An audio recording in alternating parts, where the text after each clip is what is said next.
ali sayyidina Muhammad kama shallaita ala sayyidina Ibrahim wa ala ali sayyidina Ibrahim wa barik ala sayyidina Muhammad wa ala ali sayyidina Muhammad. Aset anu biasana satu hari menang 1 juta, ku hari mah teu menang 500 acat. Ieu keur carita nu leutik. Carita nu gede ieu encan jelas, datang ka irahana encan jelas. Nah, ieu keur dicoba ku Gusti Allah. Nu tenang-tenang santri lah. Santri suka mikiran pabrik henteu. Santri mikiran tani atuh henteu. Santri mikiran perekonomian henteu, nyaho teu nyaho ka ekonomi, ka politik teu nyaho santri mah. Sebab nya nama jadi wali kabeh. Menangnya wali santri ya tuh tenang wae nya ngitung bae we cenah supaya balik-balik Assalamualaikum seuseuh ya padahal makolot-makolang duh anak aing geus datang deui bae bah 2 poe balik deui ka pondok kudu aya duit 1 juta boh aduh cakolot da aing ngakak di anak aing ye aya duit berangkat eueuh duit kula moal suruh bawa ada kira ke pondok deh pondok meuli ji Samsu kieu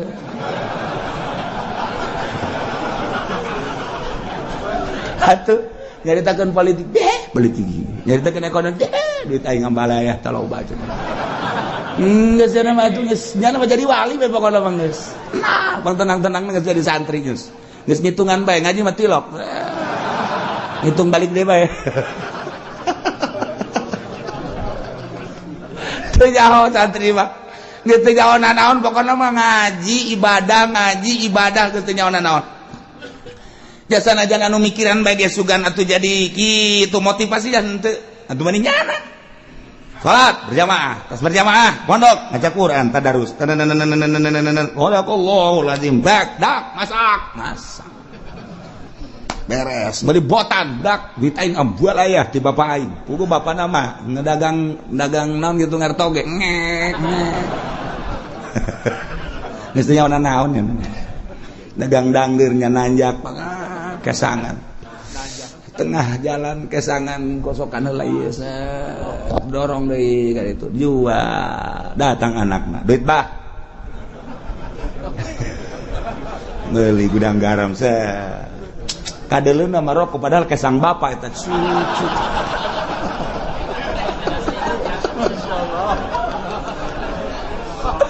tapi sugan boga pikiran atuh henteu ja bapana ge ikhlas karena Allah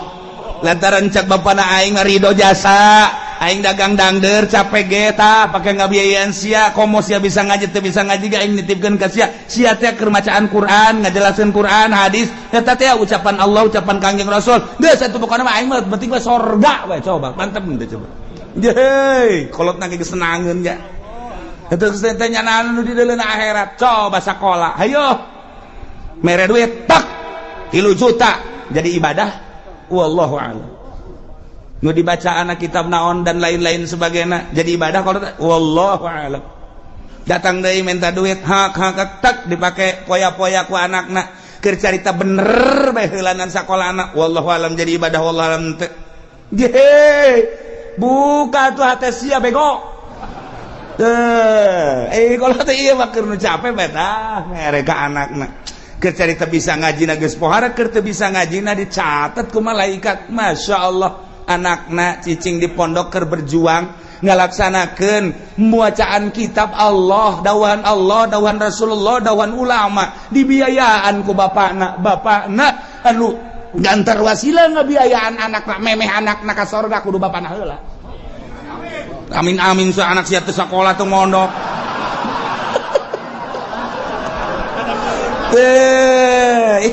emang wah gitu Masya Allah Karim pohara jasa aja tatanggana sir ke mana? Dek ke pondok ye tungguan ngodok kantong nemu gojro keke tungguan bahasa gede jasa ya cak budak merena yuk set 5.000 cak yang nanti nggak daguan ngodok kantong angel 5.000 doang dari geus mere-mere kan Masya Allah mantak kura inget baik kula mau dibejakeun jelemana waktu kula keur mondok aya seorang pengusaha sok mere ka kula nah dek kapanggih aya deui urang dieu nu sok mere tek datang ka kula inget baik kula geus mararaot bari sok dihadiahan bae ku kula bu aing baheula teh meuli kitab dibiayaan ku eta seorang pengusaha tah tuari sok dihadiahan bae lah berarti anu ternyata ge pasti aya akhirnya teleungi tah hate teh tah nyana ngabiayaan teh sok mere mun balik sok mere mun balik sok mere aya deui dulur mun da balik menta teh mah atuh dibagi-bagi ku Allah ge nu mere aya nu menta aya nah ieu mah keur carita mun muka mata hate urang blak atuh emang na hirup deuk di dunia doang beuke geus di akhirat blak. Masya Allah begitu seorang santri ustadz atau kiai ditimbang amalnya bagus sorga cak pengusaha malaikat ulah kali ka sorga kan emang kunaon gitu ulah kagak emang naon hubunganan aya hubungan gede jeung kula ulah ka sorga kan ji naon heula ke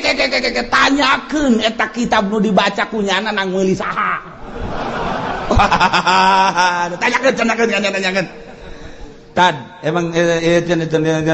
boga kitab nang malikeun saha aya nang malikeun Pak Anu bener tuh Bapak Anu mana tuh rangkulan nya bari ngarangkul bang ngarewas aja kan tuh kasor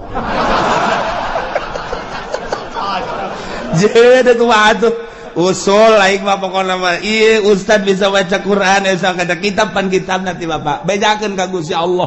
eta kitab nang ti Bapak kitu bejakeun ka ditu di cek ustad teh teu bisa kitu bejakeun ka malaikat beja malaikat bebeja Gusti jadi aya nu ngotot bae ieu pengusaha ieu hayang milu ka sorga nyana emang nyana boga amal naon amalna mah teu pati bagus ngan meulikeun kitab eta sabab wasilah santri bisa ngaji ku sebab dibelikeun ku nyana jeung sok dibiayaan ku nyana aduh cak Gusti Allah geus ka sorgakeun mah je lamun urang neuleuh ka dinya tah emang kumaha gitu ulah-ulah eta kapan dongeng Kangjeng Nabi aya jelema nu maot teu boga amalna naon ulah ka di nerakakeun cak Kangjeng Nabi pan gitu coba sugan wau tante nyana teh pernah ngaji tante jeung kiai tanya pernah kaji ente pernah bareng jeung kiai teh kitu bejakeun pernah bareng jeung kiai teh ente waun teh jeung kiai bejakeun waun teh jeung kiai ente ieu mah berapa mah sorongan mah gaji tilok waun teh bareng teh pan puara tah mah coba pernah ente ka imah kiai bae tanya siapa pernah ka imah kiai ente masyaallah ieu ente sabaraha ente cak Kangjeng Nabi liwat tanya liwat pernah teh ka imah kiai barang ditanya si pernah terliwat ya mage ulmun liwat pernah eta ge neangan embe kula leungit liwat ka imah kiai aya nu ngomong eta cenah imah kiai jadi kula nyawa geus kasorgakeun berarti nyana eta nyahoeun ka imah kiai je atuh komo nu ngararaji di dieu ta eta nu ngabiayaan sarana agama mah kos kitu lain lalagan eta dongeng Kangjeng Nabi ditanya heula coba pernah kaji ente pernah waun ente pernah bareng teh jeung kiai ente pernah ka imah kiai ente silaturahmi ente boh pohara jasa ieu mah sama sakali cenah mah ieu liwat ka imah kiai eta doang eta ge neangan embe salam tuh mau imah ngabiayaan kan pohara jasa Masya Allah nah ialah tepati-pati kaulah ngutus seorang nabi ke hiji negara kemudian bangsa jeung umatna ngabohongkeun ka eta nabi kecuali kaulah nyiksa ka ahli negara eta ku cara dibere kesempitan kesusahan anu luar biasa perekonomian teu jalan pertanian teu jalan dan lain-lain sebagainya teh jalan sulit luar biasa wat bero jeung penderitaan gering timbul gering-gering segala gering darah tinggi segala darah rendah segala ginjal segala macam-macam gering jelema teh geus mah kitu segala makroni segala lihat sirah dan lain sebagainya bahkan aya penyakit dibawa ke dokter teh geus ngecek melalui ronsen melalui kitu SG teu kapanggih penyakitna dicek dokter dicekna sehat pugu gering tapi cek dokter sehat bapak ini udah pulang aja sehat pugu gering bingungnya lagi aing gering belajar sehat dokter bodoh guys bukunya lagi geringnya udah ngarasakeun tapi cek dokter teh melalui ronsen penyakitan melalui penyakitan darahna bagus ya teh bapak sehat cek jantung sehat cek paru-paru ge sehat tapi nyana nangis teu bisa kicep acan cek dokter pulang bapak sehat aing gering cekna teh. Nah ini bukan bagian dokter coba ke sono ke Jampang Surade takut ada gaang di dalam perut nih coba. Nah, iya geus teu kapagieun. Ku dokter ge geus teu kapagieun. Oh, dibawa ku ari ka Kulon ka Pandeglang, ka Cadasari aya di dinya teh nu make iket. Oh, ini penyakitnya cekel ping-pingna bot keluar paku tuh dulu. Tuh paku kos kieu aya di jero awak. Untung bisa hees gesakna teh. Masya Allah cak nu nganter tuh lamun 3 kilo mah bisa pakai ngabangun tah paku. Mana aya di jero awak kudu aya pakuan segala bohong boro-boro paku urang kasura ge leutik jasa nyeri jasa tunggu paku sok badak kieu mah urang teu percaya bae itu cenah teh aduh ieu mah tidak selesai ieu mah moal selesai dicokotan kieu mah sebab di imah ieu mah aya orang hideungan kudu mayar ieu mah segala apel jin segala apel jurig segala naon wah tambah cai tambah daun eta bener apa gitu bohong nu gara itu aya penyakit itu bener temen eta mah bohong dukun ngaranna nah ieu disiksa ku Gusti Allah maksud Allah mere peringatan la'allahum yadra'un supaya DP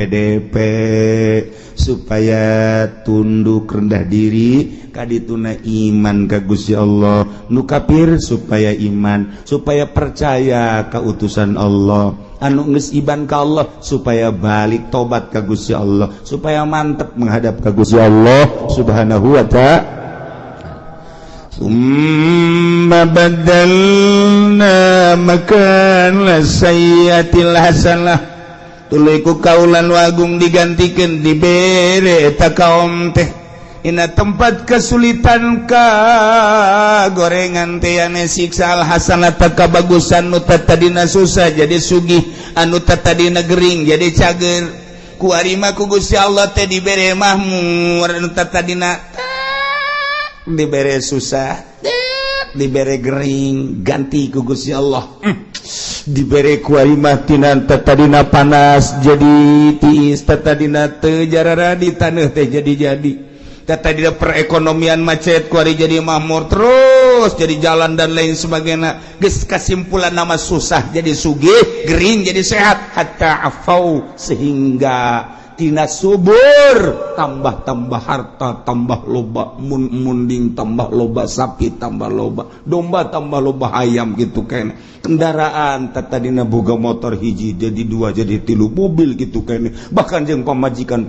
ge nambah tadina hiji jadi 2 jadi 3 ku makmurna masya Allah kohar anak baradakan jadi loba hatta afau tadi dengan boga anak hiji 2 ku 5 mun ditanya ti bibit itu 10 bibit itu 10 bibit itu 10 opat bibit jadi 40 geus lamun dek lebaran mudik jang anak doang nyewa bus hatta afau bahmur jasa ibu pohara jasa kumaha eta dikitu-kitukeun ku Gusti Allah ke dibere susah ke dibere sugih ke dibere gering ke dibere cager eta teh kapan menang Allah maksudna Gusti Allah teh supaya inget bahwa ieu teh dadamelan Gusti Allah geus ana dadamelan Gusti Allah supaya iman ka Gusti Allah geus iman ke ibadah ka Gusti Allah supaya mantep nauhidkeun ka Gusti Allah subhanahu wa ta'ala tapi kumaha eta kaum waqalu cek eta masyarakat teh kufrun linimat kana kufur kana nikmat sing hadeta makikituan tekod masa abaan adra wasarra bapa moyang urang baheula ge osok dikitu-kitu baheula ge lain osok dikitu-kitu emang geus terjadi ke susah ke sugih engke paila engke subur tiba lagi kitu ke perekonomian macet ke perekonomian teh jalan atuh tiba lagi derek moyang urang ge kitu sarua jeung urang ieu teh ulah ditekadkeun bahwa ieu ti Allah wa hadhihi adatud dari ieu mah emang geus kos kitu bae kaayaan zaman masa guari geus aya di ceuli urang loba jasa ketika aya gempa urang menyaritakeun ieu teh peringatan ti Gusti Allah ieu teh siksa ti Gusti Allah sebagian ngomong ieu mah kejadian alam dicaritakeun angin topan deg urang menyaritakeun ieu teh peringatan ti Gusti Allah siksa lantaran di dinya teh aya sumber maksiat anu teu katahan mungkin bae perzinahan mungkin perjudian mungkin bae di dinya teh segala kredit dan lain sebagainya geus disiksa ku Gusti Allah tapi nya nama lain ini mah kejadian alam ada tuh dahri emang geus biasa zaman mah kos kieu jadi kan tsunami dat peringatan ti Gusti Allah urang mah nyaritakeun ieu teh peringatan ti Gusti Allah nya nama lain kejadian alam lantaran di urang antara nu mukmin jeung nu fasik jeung nu kafir loba dedengean loba tapi ka urang lolobana dah kejadian alam eleh mukmin udah teger di televisi ngomong ini adalah merupakan peringatan dari Allah siksa titik geus kuduna kitu ieu lain kejadian alam nyaritakeun kejadian alam malulu teu harayang aing mah ngadengen age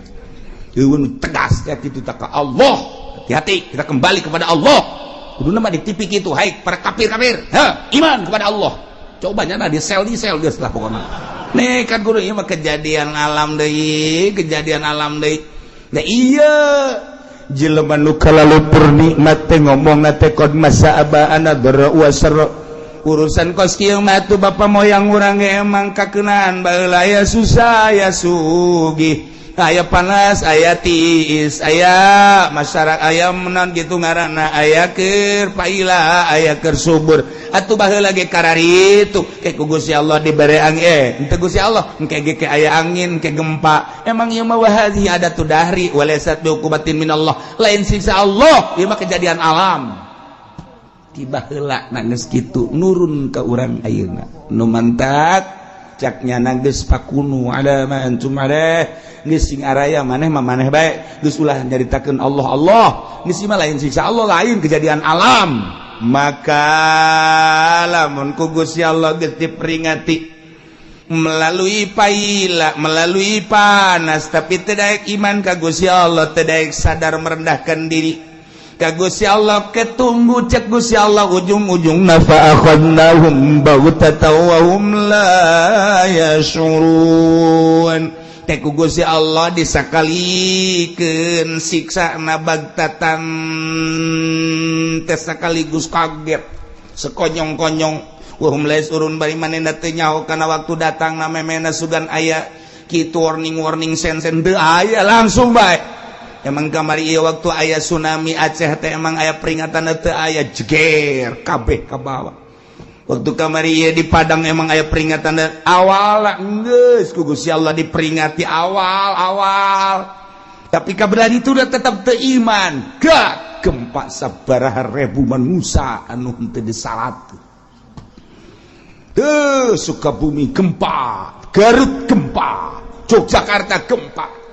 nu kuari mata anu ceulian nu pengkor anu leungeunnan dan lain sebagainya masih kadeuleu keneh ku urang Yogyakarta teh tapi tetep teu iman ka Gusti Allah awas cak Allah namun ku aing kuari peringati melalui panas ku aing diperingati teu aya hujan sawah-sawah batela dan lain sebagainya hawa anu sakieu geus teu benyatu jeung urang panas luar biasa eta teh sing inget sia-sia teh nang aing ieu cuaca nang aing panas nang aing balik atuh ka aing cak Gusti Allah lamun sia balik ka Allah aman ku aing sia tapi lamun sia teu balik ka aing ieu kejadian alam deleukeun ku aing sia lamun ku aing teu didatangkeun bantatan awas deui mentak ngeri urang sing lobakeun istighfar keluarga ka Gusti Allah Subhanahu wa ta'ala di lembur-lembur ayo istighfar astagfirullahaladzim wa atubu ilaihi minimal 70 Astagfirullahaladzim wa atubu ilaihi. Atau anu panjang Astagfirullahaladzim alladzi la ilaha illa huwal hayyul qayyum wa atubu ilaihi. Atau sayyidul istighfar Allahumma anta rabbi la ilaha illa anta khalaqtani wa ana 'abduka wa ana 'ala ahdika wa wa'dika masata'tu bika min syarri ma sana'tu wa a'udzu bi ni'matika wa a'udzu laka bi dzambi faghfirli fa innahu la yaghfiru dzunuba illa anta. Ta eta baca cenah panjang ting teh Kiai. Nu pendek bae astagfirullahaladzim li wal walidayya li ashabil ukul ajibati alayya jamu simu Muhammad eta ge panjang ge cenah Kiai nu pendek bae astagfirullahaladzim wa tubu ilaih eta ge panjang ge sia moal ngamaca ieu sia mah panjang aneh bae. Sebagian baca istighfar balik ka Gusti Allah Subhanahu wa ta'ala lantaran hujan-hujan anu aya di sekitar urang encan hujan murni sing ade encan hujan murni ieu mah hujan buatan teh pemerintah supaya ulah ngebul teuing mantak urang tetap sulobakeun istighfar ka Gusti Allah Subhanahu wa ta'ala. Ieu kurang keur dicoba ekonomi keur rada carut marut bagi anu bergelut di perekonomian kuari emang keur rada carut marut. Pertanian ribuan hektar nang Allah aya nu geus kekurangan cai urang kula seserian di urang aya hujan lain hujan asli sebab hujan asli mah diawali ku guludug jeung kilap. Ieu mah guludug kilap mendung hujan sing inget hujan asli awal kilat jeung guludug. Ketika guludug jeung kilat lain asli hujanna ieu mah sakadar peringatan jeung urang hati-hati ulah obrot teuing tetep urang make caina lobakeun istighfar ka Gusti Allah Subhanahu wa ta'ala. Ajakan di lembur ku urang babalik ka Allah komo datang ka kafir-kafir arasuk Islam minimal urang nu agamana Islam tobat ka Gusti Allah Subhanahu wa ta'ala walau anna ahlal qura wallahu